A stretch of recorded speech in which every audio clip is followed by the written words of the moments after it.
Hello guys, welcome to PixUp. So here we are again guys, meron tayo pa repair today guys, isang GPU Sapphire RX 560 XT. So complain ng customer, no display. So yan, try natin. Oo nga, wala nga naman display. So try natin check guys. Okay guys, try natin siya i-check. Hindi pa siya nabubuksan. Check natin yung voltage niya. So wala talaga siyang display, no? Check natin kung ano yung present voltage niya para mabilis tayo. So, wala naman siyang shorted kasi tinry natin sa PC.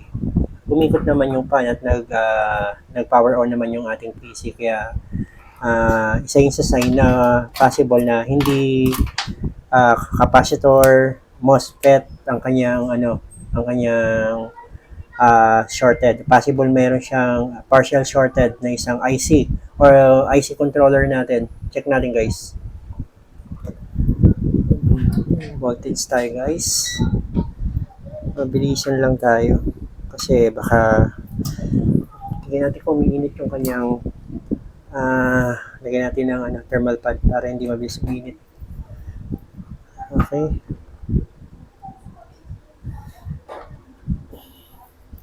Power on. Okay, check tayo voltage. Mabilisan lang. Uminit ba? Okay. Meron tayong 12 volts. Meron tayong ano to? 0.5. So, wala tayo rito. So, wala rin tayo. Oh, may power tayo sa ano? May power tayo rito sa okay. Meron tayong 1.3 sa B-core. Correction lang po, yung voltage po na 1.3 ay hindi po yan B-core. Correction po, isa po yung voltage papunta po sa ating memory, 1.3. Meron tayong 1.8, kaya na wala. Meron tayong 9, 0.9.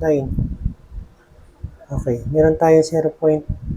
Umiinit yung kanyang pero ba't wala siyang display? Yan guys, oh. Pero ba't wala siyang display? Power off muna natin. So, kompleto yung voltage niya guys. Pero ba't hindi siya nag-display? Diba?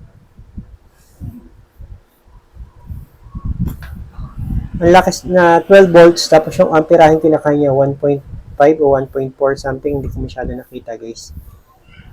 Okay. Madali tayo. So, umiikot ito. Umiinit yung kanyang kanyang GPU chip. So, based on checking natin guys, meron tayong 12 volts, 1.8, 0.9. Hindi natin to na-check kung ano to. Meron tayong 1.3 sa B-core, meron tayong 0.9 sa BDDC, yung ating display. Hindi ko lang alam kung alin dito, pareho silang 0.9. 0.9 din to, 0.9 volts. Hindi ko alam kung alin dito ang PEX or yung display natin. Pero meron din tayong 0.8 dito sa ating papuntang GPU. So, anong problema? Bakit hindi siya nagpa-power display? Okay. Try natin guys ulit. So, okay. 0.9. Ito hindi natin nakita ito kanina. 5 volts pala ito. 0.9 something or going to 5 volts yan. 1.3 B-core, 0.9. Parito 0.9, 1.8. Okay.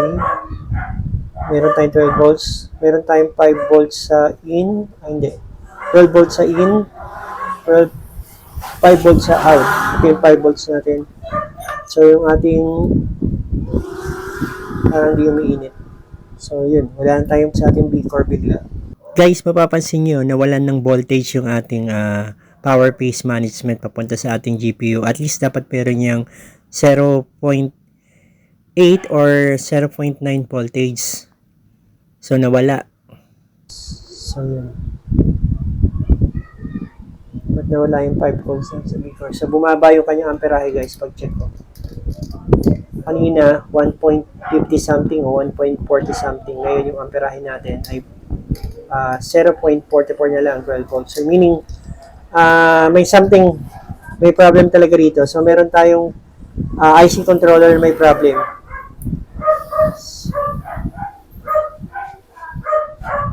So usually guys, ang problem natin dito, kung walang voltage ang ating ang power management going to the GPU, may something problem dito yung ating power management na back controller. Ito guys. Guys, hindi natin palitan yung yung kanyang B-core power controller guys.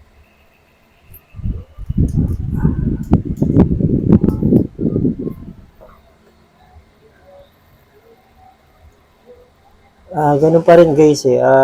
Hindi pa rin siya nagdi-display saka nawawala yung voltage sa power core.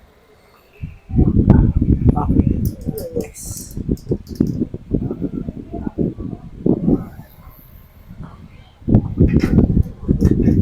Try natin guys, linisan.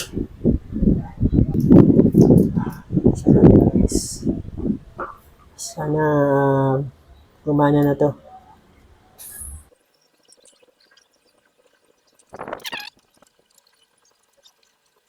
Ito yan guys, yung ating IC na pinalit. Pinalitan natin yung 35217. Nagpalit tayo guys. Buti na lang meron pa akong isang stock.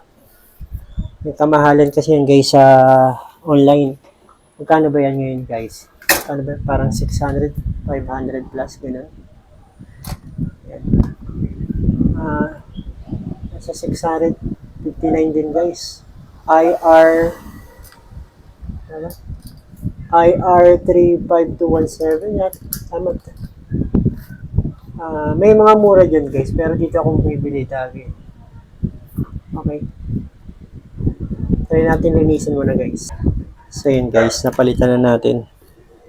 Try natin ibalik. So, tuyo na yung kanyang thermal paste sa tagal siguro. Yung kanyang thermal pad, siguro pwede pa naman siya gamitin. Pero siguro by next month, kailangan na siyang palitan. Hindi pa naman punit. Okay pa naman. Pero kailangan na siyang palitan siguro mga after 1 month guys. Mas maganda palitan na rin. Pero pwede pa naman para makatipid yung customer natin. Meron palitan, lagay muna natin ng charge na lang natin to sa kay customer. Ating thermal paste. Magandang klase itong thermal paste. Deepcool C5.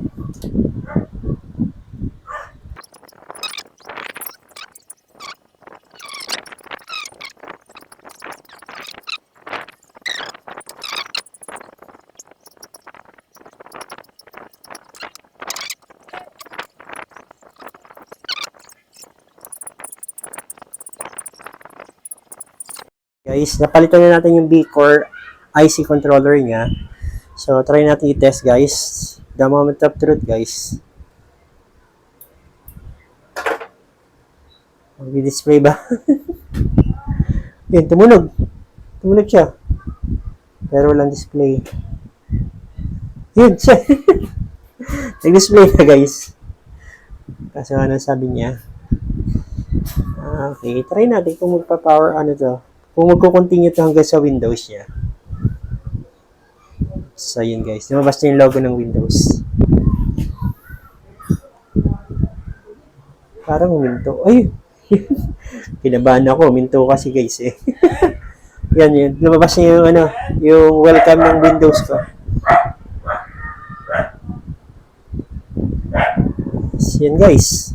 So, ang problem pala nito guys, yung kanyang B-core power controller IC, hindi nagpo-provide yan guys ng display na sa Windows. Hindi nakakapag-provide ng tawag dito, ng power good. Yung input niya at output niya papunta doon sa kanyang pacing, yung bawat pace natin doon sa ating power management. So yan guys, display na siya. Try natin i-test guys ng fan mark saka ng Bali benchmark. Okay, post ko muna guys. So guys, ito na. AMD Radeon RX 560 XT. Yung kanyang driver at pangalan na ang series natin sa ating GPU. Tapos meron siyang DDR6. Ano pa siya? Meron na ilang gig ba to? Memory size 6,144 MB. Ilan ba yan? 6 gig ba? Parang ganun. 6 gig ba yata? 6 gig. Yan guys. So, test tayo ng Bali benchmark natin guys. Ito rin na. AMD Radeon RX 560 XT. Okay guys. So, yun natin yung sensor niya. Ang kanyang GPU temperature is 45. Napaka-normal guys. Try na natin guys. Test na natin ng ano. Mag-test na tayo guys ng Bali benchmark.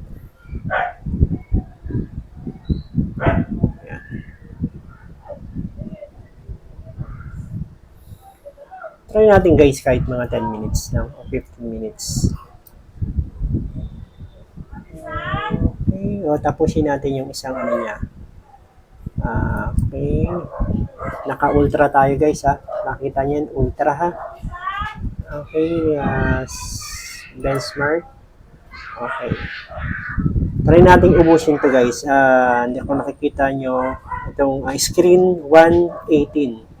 So, maglalabas siya ng kanyang tawag dito. Yung test niya, yung result ng test niya. Okay? Popost ko muna guys ha. Medyo matagal konti yan. So, yan. So, yan guys. Nasa 17 scenes na tayo.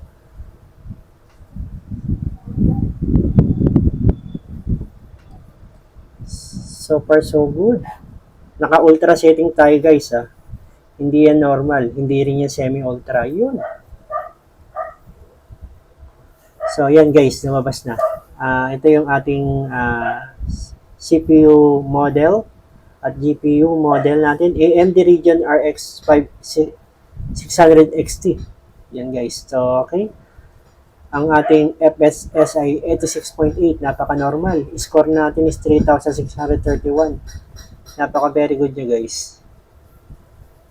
Okay. That's it guys. Tingnan natin guys yung kanyang temperature. Okay, temperature natin ay 55 lang guys ang temperature niya. Napaka-healthy pa nito. GPU na to guys. Okay.